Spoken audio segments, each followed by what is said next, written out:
On a bleak winter afternoon in 1944, as the echoes of World War II still reverberated across the battlefields of Europe, Edgar Cayce sat in his small Virginia Beach office, his face etched with years of service to humanity and the weight of knowledge few mortals dared carry. The man known as the Sleeping Prophet had dedicated his life to unraveling the mysteries of existence through his altered states of consciousness, but on this particular day, something different hung in the air, an energetic density that seemed to whisper secrets about the fate of humanity's darkest souls. It was at this moment that Gladys, his loyal secretary and witness to thousands of psychic readings, discreetly set up a recorder that would remain hidden for decades. What followed wasn't a conventional consultation session, but rather an intimate conversation between the seer and the higher forces guiding him, a profound exploration of questions that plagued the collective consciousness of the time. What happened to the souls of those who had orchestrated genocides, instigated devastating wars, and sown suffering on an unimaginable scale?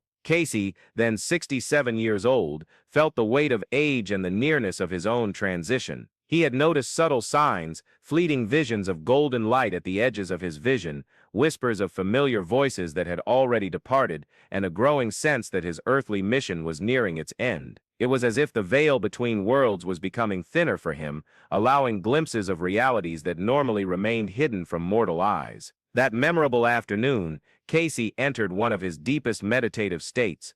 But this time, instead of seeking answers for specific clients, he directed his expanded consciousness to one of the most disturbing questions of the human condition. The recording captured not only his whispered words, but also the long silences laden with revelation, the sighs of painful understanding, and the tremor in his voice as he described visions that defied common human comprehension. According to the account that emerged decades later, Cayce described being led through dimensional planes where souls undergo processes of purification and learning after leaving their physical bodies. He spoke of places that were neither heaven nor hell in the traditional sense, but states of consciousness where each soul faced the vibratory consequences of its earthly actions. For those who had caused mass suffering, the process was particularly intense and transformative. In his visions, Cayce observed that the souls responsible for genocides and wars weren't simply punished in the human sense of the word, but underwent experiences of profound understanding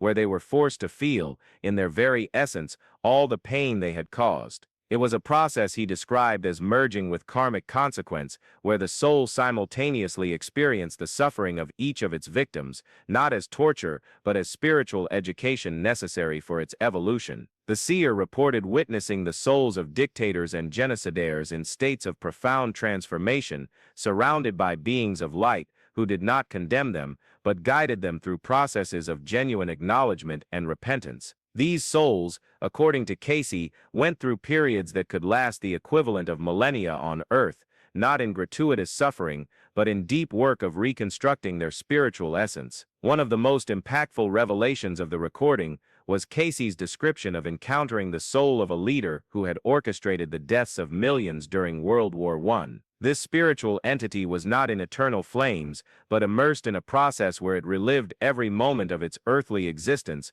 not only from its own perspective, but through the eyes of every person affected by its decisions. It was learning through total experience, a cosmic education that transformed the very structure of consciousness. Cayce described how these souls, after undergoing intense processes of purification and understanding, eventually developed such profound compassion that they became cosmic guardians, dedicated to preventing other souls from treading similar paths of destruction. It was as if the universe itself transformed darkness into light through processes of spiritual alchemy that transcended common human understanding. The seer spoke of dimensions where time didn't exist in the linear form known on Earth, allowing these souls to work on collective healing projects that spanned multiple incarnations and civilizations. Some became invisible inspirations for peace movements, others dedicated themselves to guiding young souls away from destructive paths, and some even reincarnated voluntarily into situations of great suffering to balance the karma created in past lives. During this extraordinary session,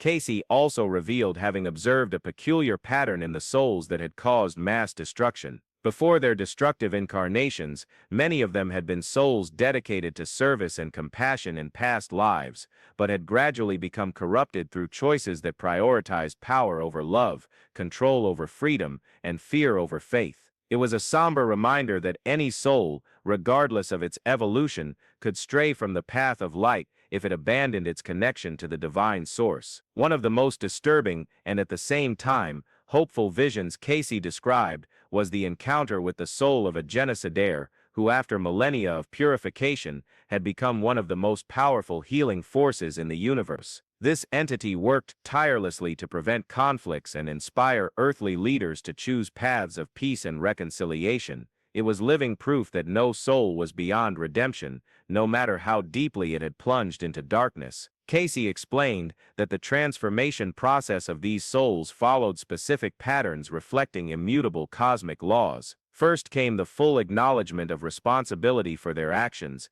an awakening that could take eons to complete. Next came the experience of the pain caused, not as punishment, but as necessary education to develop true empathy. Then came a period of reparative service, where the soul worked to energetically undo the damage caused. Finally, came the teaching and protection phase, where these highly transformed souls became guardians against future atrocities. At this point in the narrative, it's important to acknowledge that many other extraordinary accounts and spiritual revelations remain hidden or little known. For those who resonate with these explorations of the mysteries of existence and wish to continue this journey of discovery, there's a whole universe of knowledge waiting to be explored, including similar testimonies from other great visionaries of humanity. What most impressed Cayce during this session was the realization that the universe operated with a justice that completely transcended human concepts of punishment and reward. It was a system based purely on the evolution of consciousness,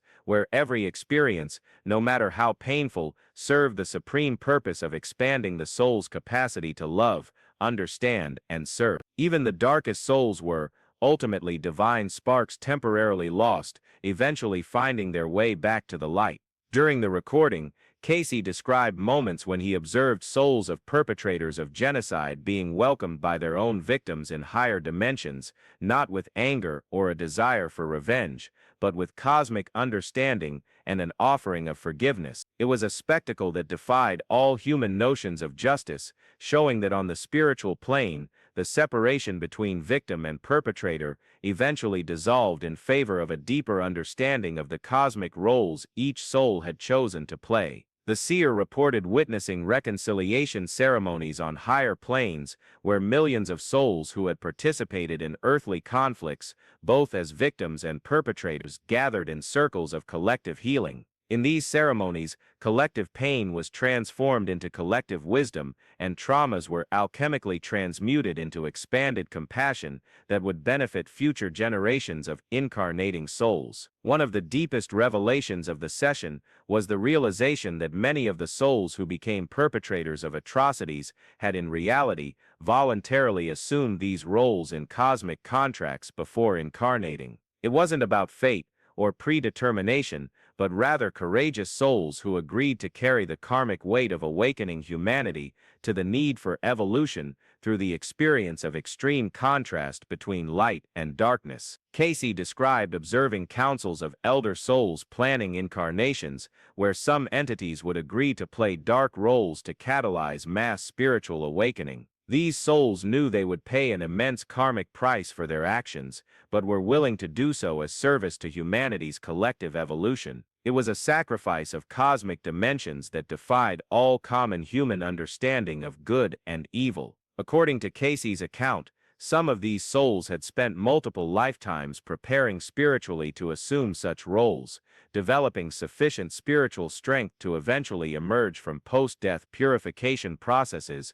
with their divine essence intact. It was as if they were cosmic actors willing to play villains so that the drama of human evolution could unfold. During his visions, Cayce also observed that there were souls who deviated from their original cosmic contracts, allowing themselves to be corrupted by negative influences beyond what they had agreed to experience. These were the most tragic situations, where the soul temporarily lost its connection to the higher purpose and allowed itself to be genuinely consumed by darkness. Even so, the process of eventual redemption remained available, although it might require eons of additional purification work. The seer described moving moments when he witnessed souls of great historical dictators being embraced by spiritual figures of immense light, ascended masters, archangels, and beings of infinite compassion, who showed no judgment, but only unconditional love and boundless patience to guide them through their transformation processes. It was a demonstration that divine love truly knew no limits or conditions. Cayce reported seeing Akashic records where not only the acts of destruction committed by these souls were recorded,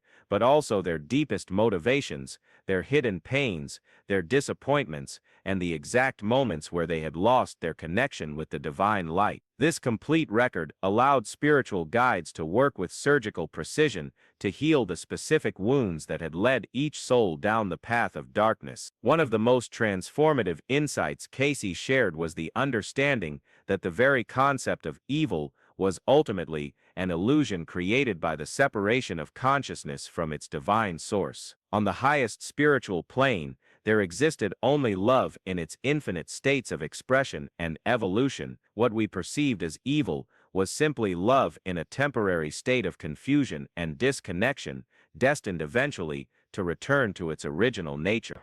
During the recording, the seer described observing souls who had orchestrated genocides, working in higher dimensions as specialized healers of collective trauma, using their intimate understanding of pain to develop healing methods that no other soul could offer. It was as if their experience in darkness had uniquely qualified them to guide other souls back to the light. Cayce spoke of dimensions where these transformed souls operated as cosmic surgeons, removing energetic implants of hatred and vengeance from the collective consciousnesses of nations and peoples, working tirelessly to dissolve vibrational patterns that could generate future conflicts. Their work was invisible to human eyes, but its effects manifested as sudden waves of understanding and reconciliation that emerged in regions previously devastated by conflict. The psychic also described witnessing the souls of perpetrators of atrocities voluntarily reincarnating as members of the groups they had persecuted in past lives, directly experiencing the effects of their past actions and developing genuine empathy through lived experience. It was a process of cosmic education ensuring complete understanding through direct experience. As the session progressed, Cayce reported sensing he was being guided to even deeper levels of revelation. He described being taken to a dimension where he observed what he called the Great Council of Reconciliation, an assembly of beings of light, overseeing the healing and transformation processes of all souls who had significantly strayed from their paths of light. In this council, Cayce witnessed decisions being made on how best to assist each soul in its processes of redemption. Some were assigned to service work in intermediate dimensions, others were prepared for specific reincarnations that would offer opportunities for karmic reparation, and some were entrusted to ascended masters,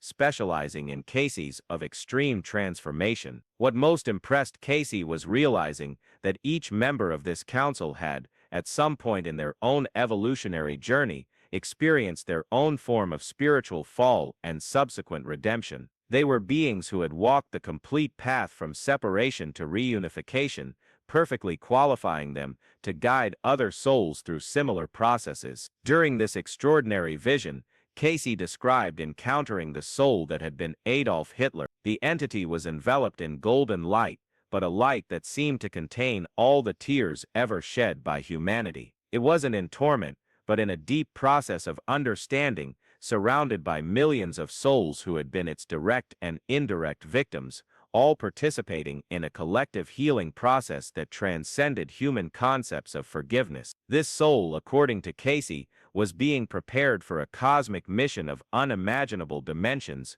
to become a force of healing that would work across multiple dimensions and civilizations to prevent similar patterns of hate and destruction from emerging in other worlds and realities. It was as if the universe was transforming the deepest darkness into the most radiant light through processes of spiritual alchemy that defied all human logic. Cayce reported that this soul had agreed, before its incarnation as Hitler, to assume a role that would catalyze a planetary awakening of consciousness through extreme shock. The Holocaust and World War II, however horrific, had resulted in transformations of consciousness that led to the creation of the United Nations, universal declarations of human rights, and a global recognition of the need to protect vulnerable groups. The psychic described perceiving that this soul carried not only the responsibility for its direct actions, but also cosmic gratitude for having catalyzed awakenings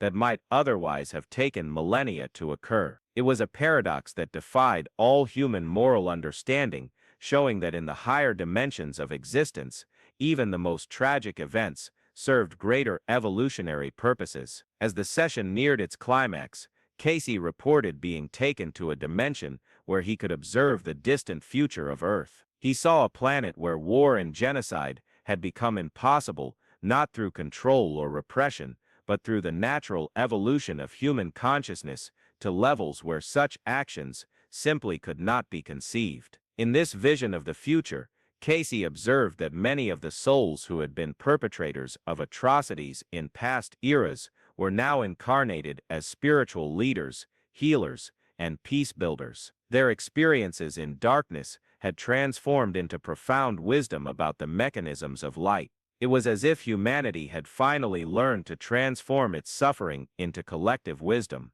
The psychic described witnessing planetary ceremonies where all of humanity participated in rituals of gratitude for all souls who had taken on difficult roles to accelerate collective evolution. Even those who had caused the greatest atrocities were honored not for their actions, but for their cosmic sacrifice in taking on immense karmic burdens to serve the awakening of the species. During the final moments of the recording, Cayce entered a state of spiritual ecstasy where he reported having completely understood the grand cosmic plan behind all human experience. Every soul that incarnated on Earth, regardless of the role it played, was participating in a collective project of consciousness evolution that extended far beyond ordinary human comprehension. He saw that planet Earth itself was a specialized school in transforming darkness into light through the direct experience of contrast. The most courageous souls in the universe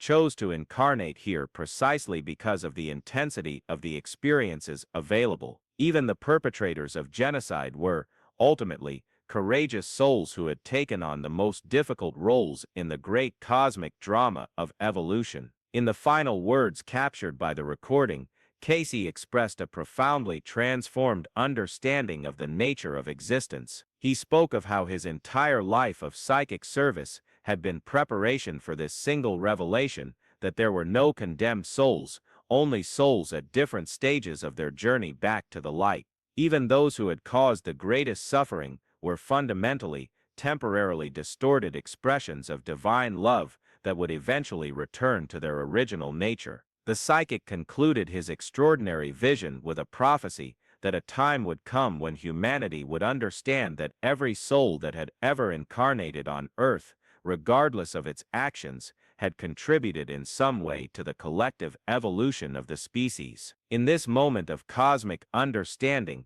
the very concept of judgment would be transcended in favor of a universal gratitude for all the experiences that had led humanity to its destiny of collective enlightenment. When Edgar Cayce emerged from this altered state of consciousness that winter afternoon in 1944, his hands trembled and tears streamed down his face. Gladys, who had witnessed thousands of his readings, had never seen him so profoundly moved by a psychic experience. He remained silent for long minutes, processing visions that had expanded his understanding of existence beyond anything he had previously experienced. The recording was carefully preserved by Gladys, who sensed its importance, but understood that the world wasn't yet ready for revelations of such magnitude concerning the nature of cosmic redemption. Cayce never publicly discussed this particular session again, taking its secrets to his grave when he passed away the following year, in January 1945. Decades passed before this extraordinary recording was rediscovered in Gladys's personal archives. When it finally came to light, It carried a message of cosmic hope that challenged all conventional notions of justice, punishment, and redemption. It revealed a universe operating with such vast compassion that even the deepest transgressions against life were ultimately opportunities for evolution and transformation. The ultimate message of this extraordinary revelation remains a beacon of light for those struggling to understand how divine justice can coexist with unconditional love. It suggests that perhaps our greatest evolution as a species will come not from our ability to punish those who have caused us pain, but from our ability to understand that even our deepest pain serves purposes of growth that transcend our current understanding. In the dimensions where souls prepare for their next earthly journeys, there are no war criminals or saints, only souls at different points on their eternal journey back to the source. And in this understanding lies perhaps the deepest revelation about the nature of existence, that true love knows no bounds, conditions, or exceptions, and that every soul, no matter how far it has strayed from its original light, carries within it the eternal spark that will eventually lead it back to the cosmic home from which it came.